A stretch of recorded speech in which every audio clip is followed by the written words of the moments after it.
In this video, let's take a look at 10 different practice problems dealing with 6th grade math concepts together. And for these particular problems, we're going to go ahead and try solving them without using a calculator.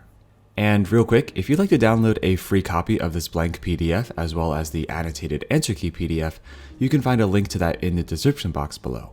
For number 1, Benny brings 7 toys with him on vacation. These toys represent 20% of all his toy collection. What is the total number of toys in Benny's collection? Okay, so we can set this up as maybe a pattern if you've seen this before, as you have some sort of is, which is going to be the part, and there's going to be an of, which is going to be the total. Okay, so we have a part to whole ratio, and then we're going to put this as a percentage over 100 because percentages are always over 100. Okay, so let's see what we got here. Now we know Benny's bringing 7 toys with him, so that is the amount of toys that he is bringing. And what's that out of? Well, we don't know the total number of toys. That's what the question is asking. It says, what is the total number of toys? So we're going to go ahead and put an unknown like X here.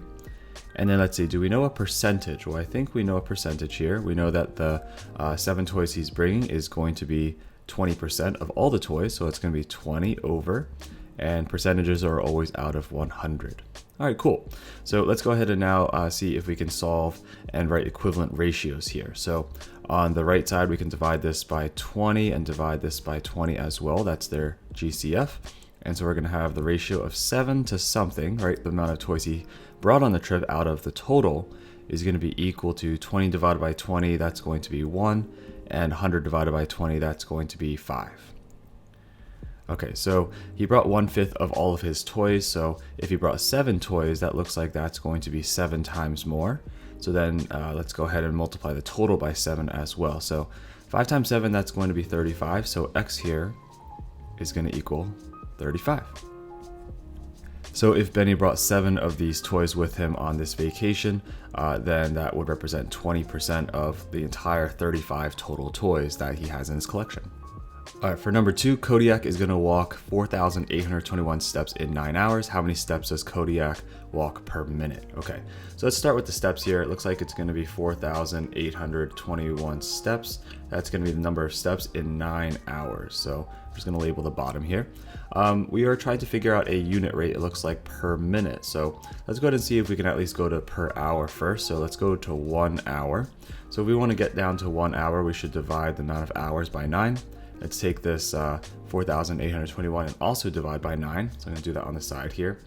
4,821, divide that by 9. 9 will go into 48 5 times. 5 times 9 is 45. 48 minus 45, it's going to be 3. Bring down the 2. 9 into 32, let's go with 3 times. 3 times 9 is 27. 32 minus 27 is going to be what? It's going to be 5. Let's bring down this 1 here. 1, that's 9 into 51. I think that's going to be 5 times. 5 times 9 is going to be 45. And that's going to be leftover of 6. So as a fraction here, this is going to be 535 and 6/9. That's going to be the number of steps per hour. Now, if we want to get this simplified down as well, we can say this is 535 and 2/3 steps. So let's go ahead and put that on top here. 535 and 2/3 of a step technically per 1 hour. Now remember, we are being asked what is this going to be per minute, not per hour. So if we were going to go ahead and rewrite this, instead of saying 1 hour over here, we can go ahead and say that this is going to be 60 minutes, right? Because there are 60 minutes in an hour. So we're going to keep this 535 and 2/3 steps on top. But what are we going to do to get this to be per minute? Well, to get per minute, we need to get it to be 1 minute on bottom. And so we're just really going to do a division problem. Let's divide by 60 and divide by 60 on top and bottom. So let's go ahead and divide these two numbers right over here. The 535 and 2/3, that's the same thing as 4,821 ninths before it was simplified. So I'm just going to go ahead and write 4,821 over 9. Again, that's the same thing as this 535 and 2/3. And we're going to go ahead and divide this by 60. So I'm going to divide this by 60. So that's 60 over 1. That's going to be 4,821 over 9 multiplied by 1 over 60. Now let's see if we can simplify this a little bit. Now I know we can divide this by 3 because 4 plus 8 plus 2 plus 1, that's going to equal, let's see, 12 plus 3 is 15, so we can divide by 3. So we divide by 3, I believe that's going to be 1607. You can do the long division if you need to.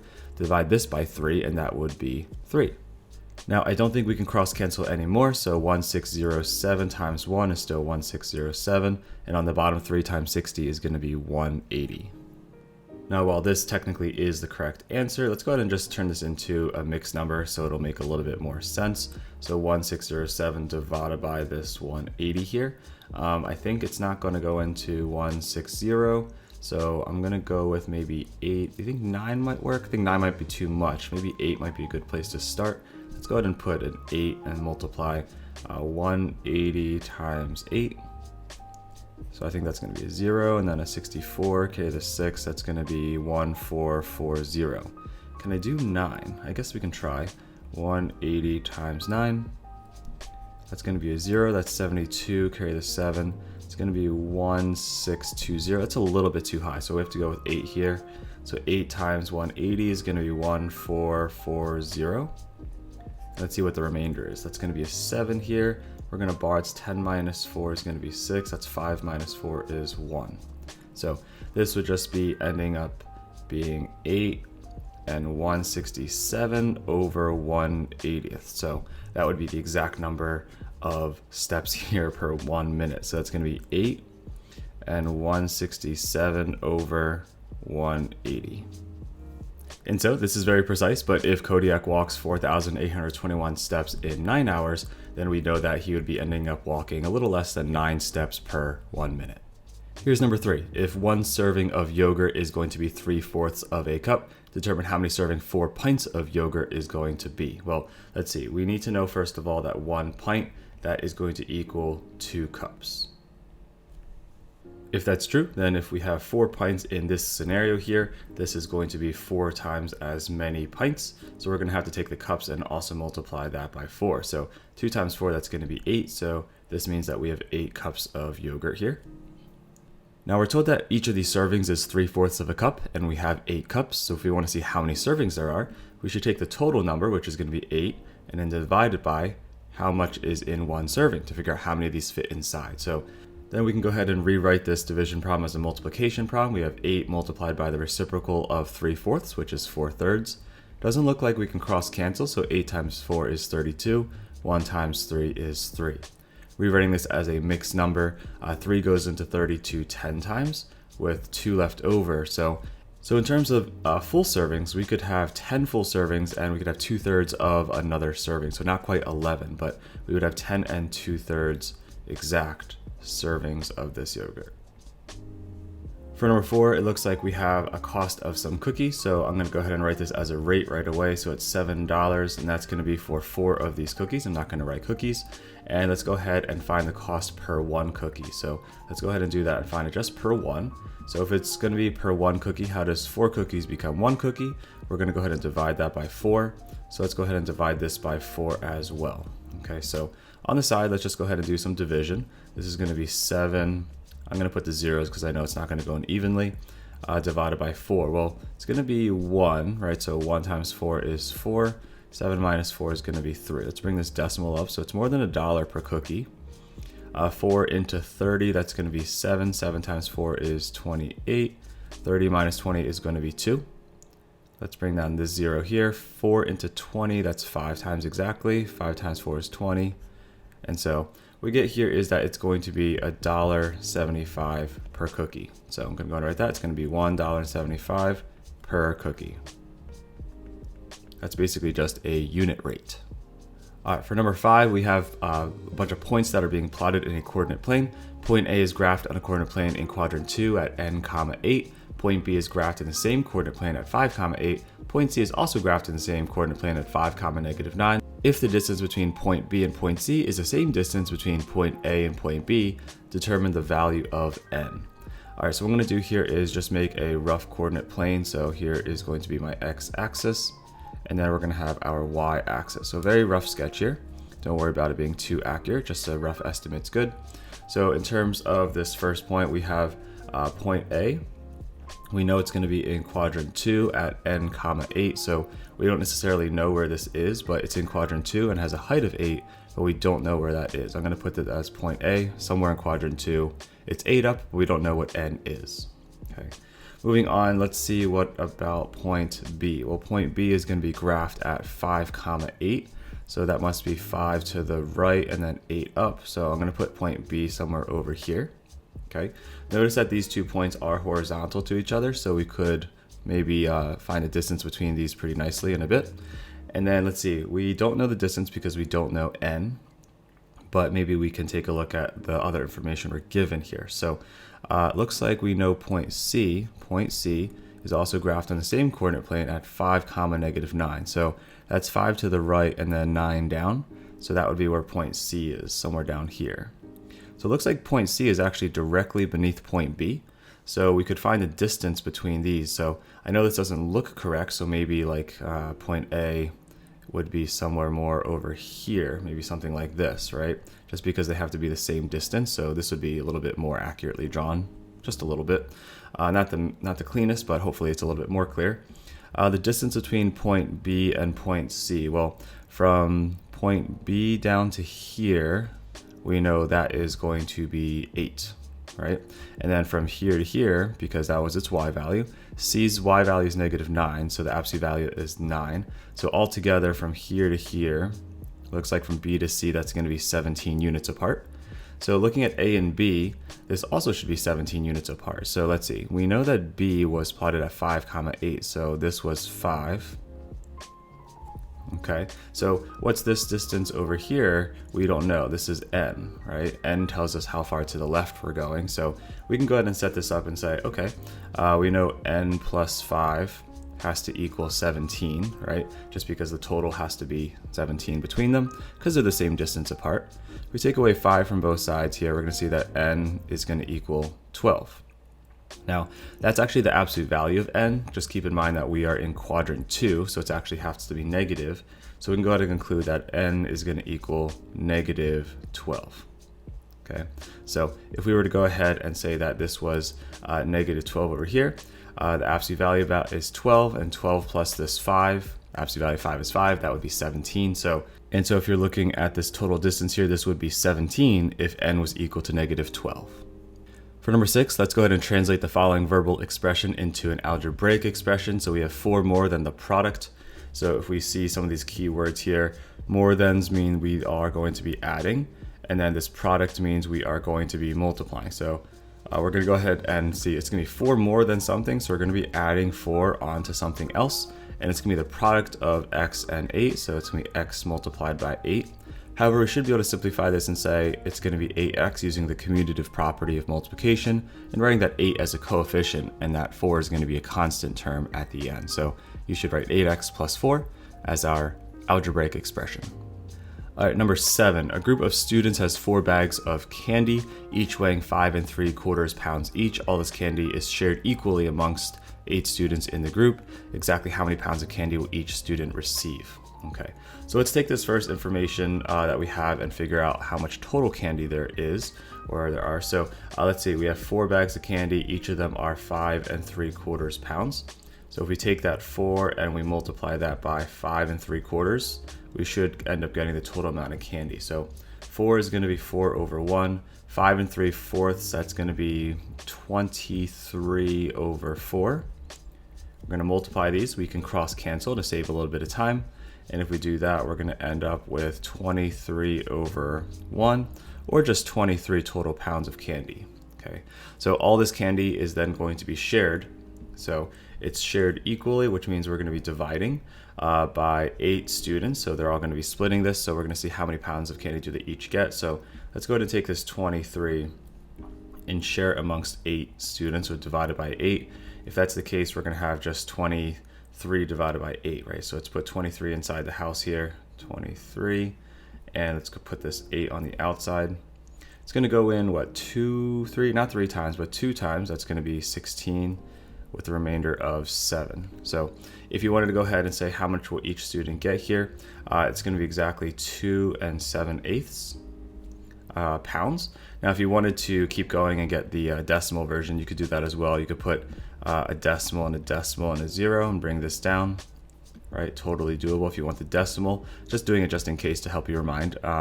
Let's see, this would be 8 into 70 8 times, yeah, 8, that's going to be 64. It's off by 6, we need another 0. 8 into 60 would be 7 times 8 is 56, remainder of 4. And add another 0 to bring it down. 8 into 40 would be 5, 5 times 8 is 40, and we have a remainder of 0. So you could also say that this is equal to 2.875. So doesn't matter which one you want to write, but I'm going to write 2 7/8 pounds, which is going to be lbs each. So that's how much candy each of them are going to get. All right, number 8, we have a parallelogram that has the vertices of A at -5, 3, B 8, 3, C 8, -6, and D -5, -6. Inside this parallelogram, there's a triangle that's going to be cut out, which has the vertices of E -4, 2, F 0, 2, and G 5, -1. What fraction of the parallelogram will be cut out? Okay, so assuming this is going to be talking about area here, so we're going to go ahead and take a look at the amount of space that is being cut out here. Okay, so if we're trying to imagine what this looks like, I think it might be good to maybe make a rough sketch. So I'm going to go ahead and make an x-axis here and a y-axis. So if you don't have graph paper, that's okay. Just make a rough sketch. Okay, so A is going to be located, I'm going to do all of this first parallelogram with this color. So that's going to be -5, 3, so maybe something like this, okay? And then for B, it's going to be 8, 3, so it's more to the right, but the same distance up, that's B. C is going to be 8, -6, so 8 and then -6, that's going to be right below B, that's C. And then D is going to be -5, -6, so it's beneath A, but next to C. All right, so this is our parallelogram, and it's technically a rectangle. So let's just kind of connect these dots to see what this parallelogram looks like. And then we are going to have a triangle inside of it. So the triangle, let's go ahead and see, has the vertices of E, which is -4, 2. So let's go to -4 and go to 2. That's going to be E. I'm going to label it as an E here. F is going to be 0, 2. Here's F. And then G is going to be 5, -1. That's going to be right over here. So this triangle is an obtuse, and it looks like it's scalene, but we don't know that for sure, I guess, technically. So this would be a triangle that looks just like this. And this triangle is going to be cut out of the rectangle. So the question is what fraction is being cut out? And I think it's safe to assume here that we're talking about area. All right, so let's figure out what the area of the rectangle is. So area of the rectangle, that's going to be length times width here. So it looks like the length here from B to C, if you go ahead and compare those, B and C, looking at these 2 points, we just have to see what is the distance between 3 and -6. I think that's going to be 9 if you add their absolute values. So that's going to be 9. And then between A and B, let's see, A and B, looks like their 3's match, so we just have to look at -5 and 8.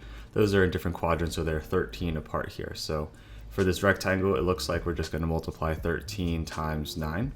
13 times 9, that's going to be, I believe, 117. So 117 square units. That would be the area of the rectangle. Now what about the area of the triangle? Well, the triangle is going to be base times height divided by 2. And I think EF is going to be the base here, so the distance between E and F looks like the 2's match, so between -4 and 0, those are 4 apart, so that's the base of 4. What about the height? Well, the height is going to be how tall this triangle is. You have to look at a perpendicular distance here. So what's the highest y value here? Well, the highest y value looks like it's 2, and the lowest y value here is -1. So the distance between 2 and -1 is going to be 3. So we're going to go ahead and say that if you were to draw in the height, you have to be outside here maybe. And so this would be 3 for the height. And we figured out this would be 4 for the base. So triangles are 3 times 4, or base times height, divided by 2. 3 times 4 is 12. 12 divided by 2 is going to be 6. It's going to be 6 units squared. So now what was the original question? It says, what is the fraction of the parallelogram that's going to be cut out? Well, it looks like 6 of these square units were going to be cut out of the 117 that we had in total, right? So this would be the fraction. And I think we can go ahead and simplify this a bit, because if you use your divisibility rules, you could divide this by 3 and divide this by 3. 6 divided by 3 is going to be 2. And the 117 divided by 3, if I'm not mistaken, is going to be 39, I think. So what fraction is being cut out? I believe 2/39 of the parallelogram are going to be cut out. A couple more. Here is number 9. For number 9, use a one-step equation to solve the following problem. Benny eats 5/6 of all the treats. If Benny eats 45 treats, how many total treats were there? So Benny's eating 5/6 of all the treats. Of means we are multiplying by some unknown. We don't know how many total there were, but he did eat 45. So is 45, that is the total amount that he ate. So we could write this as a one-step equation. The 5/6 is technically a coefficient. So it's going to be 5/6 times x is equal to 45. You could multiply both sides by 6/5, but what I'm going to do is just divide both sides by 5/6. Maybe that's more clear to more people. But let's go ahead and divide both sides by 5/6. Now on the left side, 5/6 divided by 5/6 is really just going to be 1. So it's going to be 1x, right? Because anything divided by itself is 1. And on the right side, we have to take 45 and divide that by 5/6. So 45 is 45 divided by 1. Divided by 5/6, okay? That's gonna be the same thing as 45 over 1 multiplied by 6/5. Looks like we can cross cancel the 5 and the 45 to make a 1 and 9. 9 times 6 on top is gonna be 54. On the bottom, 1 times 1 is 1, so this total is going to be 54. So that makes sense, it's more than before because Benny didn't eat all of them, he ate 5/6 of them. So we know that x, which is the total number of treats, is 54. And so if Benny ate 45 treats and this was 5/6 of all the treats, there must have been 54 in total. Alrighty, final problem. Let's, for number 10, go ahead and find the mean absolute deviation of 9, 24, 8, 7, and 12. So to begin, we should find the mean. So let's take this 9 plus 24 plus 8 plus 7 plus 12. Again, this is really just the mean absolute deviation is telling us what's on average, how far each of the numbers is from the average. So we have to find the average first before we can find those deviations. 9 plus 24 is 33, 33 plus 8 is 41, 41 plus 7 is 48, 48 plus 12 is 60. So it's 60 divided by 5. That's kind of nice, right? Because that's going to be 12. So this 12 right here, that's the mean, or that's the average. Okay, so let's go ahead and take each of these numbers here. We have 9, 24, 8, 7, and 12. This was the original data, okay? Let's go ahead and write the mean down. The mean was 12, and 12, and 12, and 12, and 12. Let's see, what was the deviations for each of these? Well, if you go ahead and take the deviations, if we subtract these and take the absolute value, well, it's going to be -3, but the absolute value is +3, so that's the positive deviation. 24 minus 12 is 12, but the absolute value of that is going to be 12, so that's that deviation. 8 minus this 12 is -4, but the absolute value of that is going to be +4, so that's that positive deviation. 7 minus 12 is going to be -5, but that deviation is really just still 5. And then 12 minus 12, that had no deviation, so that's a deviation of 0. So these are all of our absolute deviations, right? So I kind of skipped over finding the deviations by just going straight to the absolute deviations. And so how do we find the actual mean absolute deviation? Let's go ahead and just take all of these absolute deviations and find the mean of them. So we're going to go ahead and take this 3 plus 12 plus 4 plus 5 plus 0, and we're going to go ahead and divide this by 5. So it's kind of like a mean sandwich because we found the mean in the beginning and we're finding the mean again right now, but a mean of different numbers. This time it's just the absolute deviations. Okay, so 3 plus 12 is 15, plus this 5 is 20, plus this 4 is 24, plus 0 is still 24. So I'm getting that the sum of the absolute deviations is 24 divided by 5. I think that's going to go in 4 times with 4 left over, so 4 and 4/5. We can also say this is going to be 4.8 if you are looking for a decimal. So if we're going and finding the mean absolute deviation, or the MAD, that's going to come out to being 4.8, or 4 and 4/5. So on average, each of those 5 given numbers of 9, 24, 8, 7, and 12, on average, they were 4.8 away from the average. Alrighty, so there you have 10 different practice problems dealing with 6th grade concepts. Hopefully you found the video helpful, and if you did, please consider giving this video a thumbs up and sharing with a classmate or friend who might also find it helpful. And as always, keep up the great work that you're already doing, and I'll see you in the next one.